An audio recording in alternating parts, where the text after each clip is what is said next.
Oui, bonjour à vous tous. Bienvenue à ce webinaire concernant les projets industriels d'avenir, brièvement appelé PIAV. Donc, moi je suis donc Eric Varron et je suis le directeur général de P&O Consultant. Et sur le chat, vous avez Benoît et Mathilde. Donc, si vous chattez lors du webinaire, voilà, donc eux ils vont vous répondre si je n'ai pas le temps de répondre ou de suivre lors de mon discours. D'abord, projet industriel d'avenir. On va regarder un petit peu dans le... Voilà, on voit effectivement beaucoup de pierres, une route pavée. Pourquoi cette image-là? Parce que c'est la première fois dans l'histoire qu'on parle vraiment de nouvelles technologies.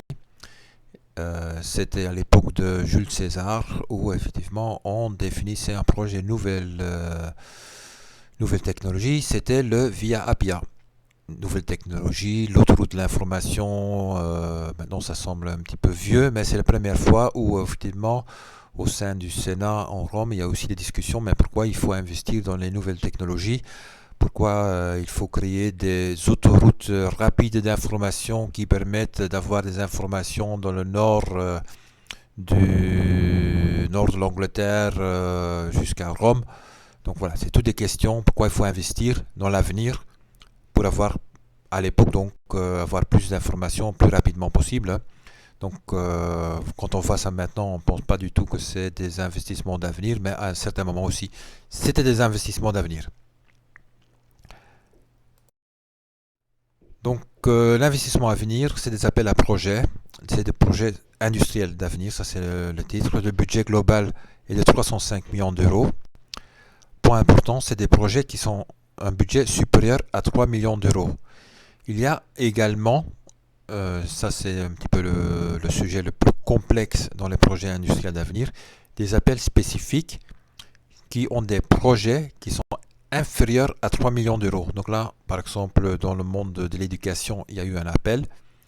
Donc effectivement, les projets pouvaient être supérieurs à 3 millions, mais effectivement, les projets pouvaient être aussi inférieurs à 3 millions, avec quand même une petite contrainte. Il y a toujours quelque part une limite minimale. Donc ce qui était pour l'éducation 1,5. Il y a aussi par exemple des appels à projets dans le secteur des abattoirs, le secteur du textile, qui sont en dessous des seuils de 3 millions d'euros, donc des appels spécifiques. Il s'agit de 34 secteurs industriels qu'on va voir tout de suite après pour la liste. Il y a deux possibilités. C'est des projets individuels, donc effectivement vous participez tout seul, donc ça c'est le bon point, parce qu'effectivement c'est le plus simple à monter, ou des projets collaboratifs entre plusieurs partenaires. Les deux ont des avantages, des avantages. Donc un individuel, c'est plus facile à monter. D'autre part, il faut quand même monter un projet supérieur à 3 millions d'euros et aussi que votre capacité financière est suffisante pour effectivement soutenir un projet de 3 millions. Quand vous êtes dans un cadre d'un projet collaboratif, c'est effectivement le collectif qui doit pouvoir assumer un projet avec une taille de supérieure à 3 millions d'euros. Les dates, c'est jusqu'au 30 décembre 2015. Instruction et la sélection des projets sont organisées au fil de l'eau, hormis effectivement, comme j'ai déjà dit, quand il y a des appels un petit peu spécifiques dans l'éducation, il y a l'énergie, les abattoirs, où effectivement il y a des dates dans des appels spécifiques, différentes que le 30 décembre 2015. Les 30 secteurs industriels ont été définis par le gouvernement il y a un certain temps déjà. Donc on voit d'abord un premier lot qui est très orienté vers tout ce qui est développement durable. Par exemple, numéro 1 jusqu'à 6, c'est voilà, des énergies renouvelables, voitures consommant moins de 2 litres au 100 km, des bornes électriques, l'autonomie et puissance des batteries, véhicules autonomes et avions électriques et nouvelle génération d'aéronefs. Donc voilà, on voit effectivement dans ce sujet-là, dans ce thème-là, qu'un dossier, si vous portez un dossier, vous le portez, vous n'êtes pas nécessairement obligé de mettre dans un seul secteur. Vous pouvez par exemple bien imaginer que vous avez une voiture qui consomme moins de 2 litres sur 100 km, qui a besoin des bornes électriques, et qui doit aussi travailler sur l'autonomie et des puissances des batteries et peut-être voilà donc si c'est un véhicule autonome ou pas. Voilà donc vous pouvez tomber dans plusieurs catégories et c'est même mieux de tomber dans plusieurs catégories parce que ceci permet d'augmenter aussi votre chance vis-à-vis de BPI France lors de discussion du dossier. Deuxième partie, c'est très orienté vers ce que j'appelle tout le mode de transport. Donc il y a effectivement un petit peu déjà le véhicule autonome et les avions électriques. Ensuite les dirigeables, les logiciels systèmes embarqués, le satellite, le TGV, les navires écologiques. Ensuite, on tombe dans d'autres catégories comme les textiles intelligents, l'industrie du bois, recyclage, rénovation, réseau. Donc voilà, vous voyez un petit peu la liste. Je vais laisser un petit peu à l'écran, sachant qu'effectivement, voilà, il y a des sujets qui sont relativement larges. Quand on prend le thème numéro 20, santé numérique, c'est relativement large, donc ce qui permet effectivement à tous ces secteurs industriels à être représentés et intégrer aussi des projets dans le programme d'investissement d'avenir.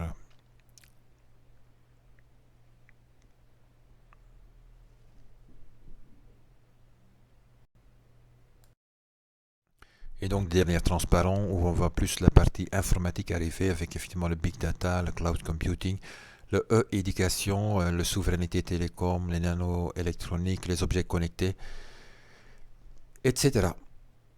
Donc là aussi, point important, c'est que Peyron est un cabinet euh, qui est multi-métier, multi-secteur. Donc effectivement, on sait bien répondre à tous ces différents dispositifs.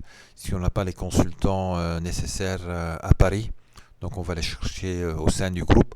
Comme on est présent dans 12 pays, donc effectivement, on a des gens qui sont très très forts en big data, en souveraineté télécom, en éducation, en robotique et usines du futur, par exemple. Les projets, comme j'ai déjà dit, c'est des projets de plus de 3 millions d'euros. Éligibles sont les sociétés, mais également les centres de recherche publics. Donc effectivement, ce n'est pas des centres de recherche privés, parce qu'effectivement, c'est plus considéré comme des sociétés, mais les centres de recherche publics sont également éligibles. Il faut, et ça c'est très important, présenter à la fois des retombées économiques et technologiques directes. Donc le mot direct est important, et retombées naturellement aussi. Et des retombées indirectes en termes de structuration durable de la filière. Donc si vous imaginez par exemple, si on prend le big data, vous pouvez dire effectivement il y a des retombées économiques et technologiques directes, parce qu'effectivement votre entreprise ou votre centre de recherche public a des retombées économiques qu'on peut chiffrer. Il est parfois un petit peu plus compliqué en présentant des retombées indirectes sur la structuration durable de la filière même. Donc si vous avez un projet par exemple dans les bornes électriques pour des recherches des voitures, c'est très clair que vous pouvez montrer un business plan, mais il est peut-être un petit peu plus compliqué à définir comment vous allez structurer la filière borne électrique en France et en Europe. Et dernier point, ce qui est naturellement toujours logique, mais quand même important à souligner, vous ne pouvez pas bénéficier de soutien dédié par le biais d'appel à offres projets thématiques du programme des investissements d'avenir. Donc ça veut dire s'il y a d'autres appels déjà en cours, vous ne pouvez pas naturellement avoir d'un côté avoir, par exemple, comme j'ai déjà dit, pour éducation, il y avait déjà un appel qui a été lancé. Donc vous ne pouvez pas bénéficier d'un côté le projet d'investissement d'avenir et encore un autre dossier. Donc il y a des dossiers qui s'éliminent.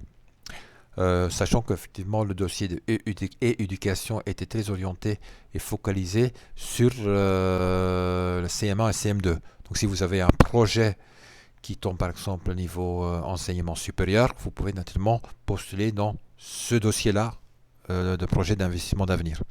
Donc c'est un petit peu compliqué parce que tous les appels sont un petit peu différents, donc il faut chercher un petit peu. Mais tous les cabinets de conseil en France qui maîtrisent un petit peu ce différents types de dossiers peuvent vous conseiller à bien répondre aux bons projets et bons appels. Les taux de subvention, donc ce qui est important, c'est premièrement, c'est des projets de R&D. Donc, parce qu'effectivement, on a aussi des projets industriels. Donc, les projets de R&D, donc c'est 45% pour les petites entreprises, 35% pour les moyennes entreprises, 25% pour les autres entreprises Et pour tout ce qui est des établissements de recherche publics ou majoritairement publics, c'est 100% des coûts marginaux.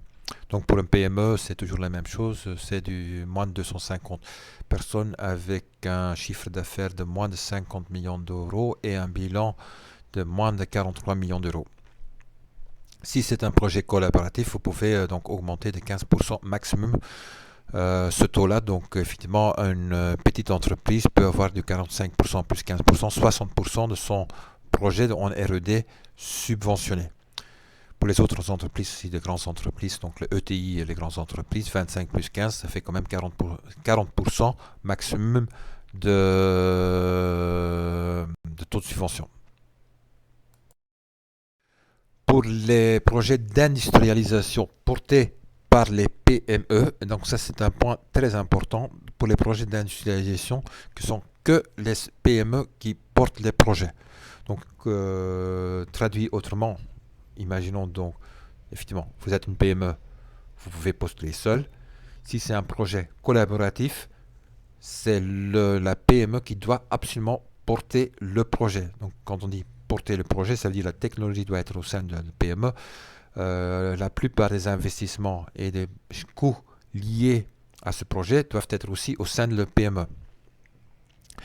Ensuite, l'aide maximale dépend de si effectivement la société se trouve dans une zone AFR ou pas.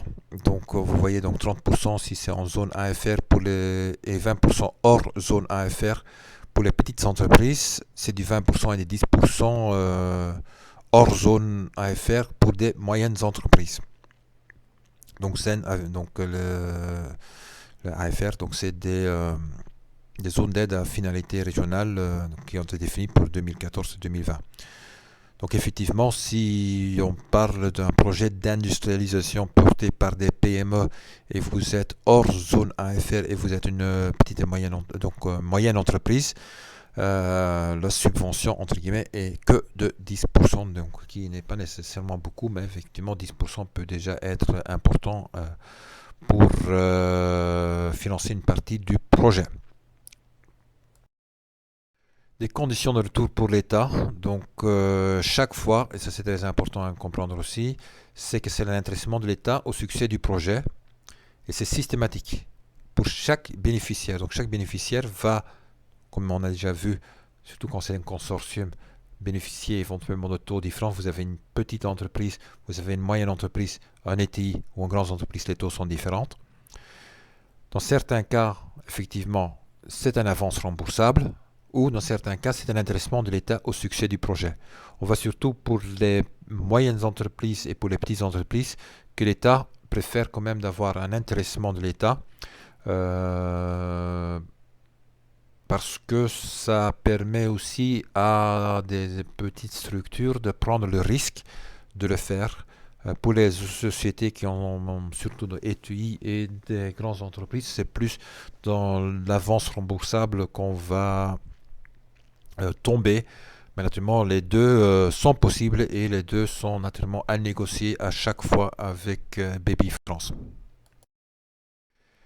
Les éléments importants pour gagner, c'est qu'il faut être dans les 34 secteurs, il faut avoir une bonne perspective d'activité et d'emploi pour les filières industrielles en France. Donc, il faut qu'effectivement que la société soit dynamique, que le marché soit dynamique. Si c'est un marché qui a des difficultés, là aussi on peut avoir un projet ambitieux, mais il faut que ce soit un projet quand même ambitieux. Il faut que le projet ait des retombées directes et indirectes, surtout dans l'indirect, c'est structurer durablement la filière. Donc ça c'est effectivement un projet, une définition relativement complexe. Donc là aussi, il faut étudier. Donc P&O peut vous aider dans cette définition-là. Qu'est-ce que c'est la durabilité de la filière? Il faut que le projet soit économiquement viable. Donc ça veut dire effectivement vous allez obtenir un soutien pour la réalisation du projet. Mais une fois que le projet est réalisé et commercialisé, il faut que le projet soit viable, qui permet également de rembourser l'État de ses dépenses qu'elle a fait. Des points de plus que vous pouvez marquer dans tous les différents dossiers, c'est effectivement la transition écologique et énergétique qui permet effectivement de trouver un appui à leur développement. Donc vous avez marqué des bons points si vous intégrez des aspects de développement durable dans votre projet.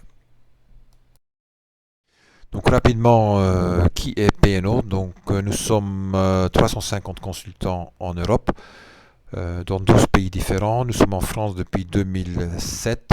On compte 14 personnes à Paris. En Europe, on a un réseau de 5000 entreprises et centres de R&D qui permet également d'avoir une compétence métier dans les différents secteurs, permettant de bien spécifier les points forts de votre projet. Comme j'ai déjà dit au début de la présentation, nous faisons tout secteur de financement public. Donc effectivement, tous les 34 secteurs sont couverts par les différentes équipes, d'un côté à Paris, sinon dans les autres pays européens. Et nous avons déposé en 2014 240 dossiers européens, donc H2020, ce qui fait nous le premier acteur en dossier européen. Donc dossier européen, c'est quand même, on peut dire, c'est la même taille qu'un projet d'investissement d'avenir. Voilà nos coordonnées, donc vous pouvez me contacter donc sans aucun souci. Donc vous voyez le numéro de téléphone, vous voyez donc mon adresse mail, donc eric.varompai@pnoconsultant.com. Notre chargé d'affaires Mathilde Maury, donc vous avez son numéro mobile et son adresse mail. Et vous voyez aussi en bas donc le lien vers nos publications. Effectivement, je publie un article par semaine pour effectivement animer toute la partie subvention, financement et services à l'innovation. Il y a beaucoup de choses qui bougent, beaucoup de choses qui changent et c'est pas toujours évident de tout savoir. Donc c'est pour ça que j'essaye de communiquer un maximum pour que toute la communauté a toutes les billes en main pour bien choisir son projet et ses outils de financement. Donc voilà, je vais couper maintenant la présentation pour boucler dans le chat. Donc si vous avez des questions, contactez-moi. Sinon, restez en ligne pour continuer avec le chat. Je vous souhaite une bonne journée. Merci beaucoup et à bientôt.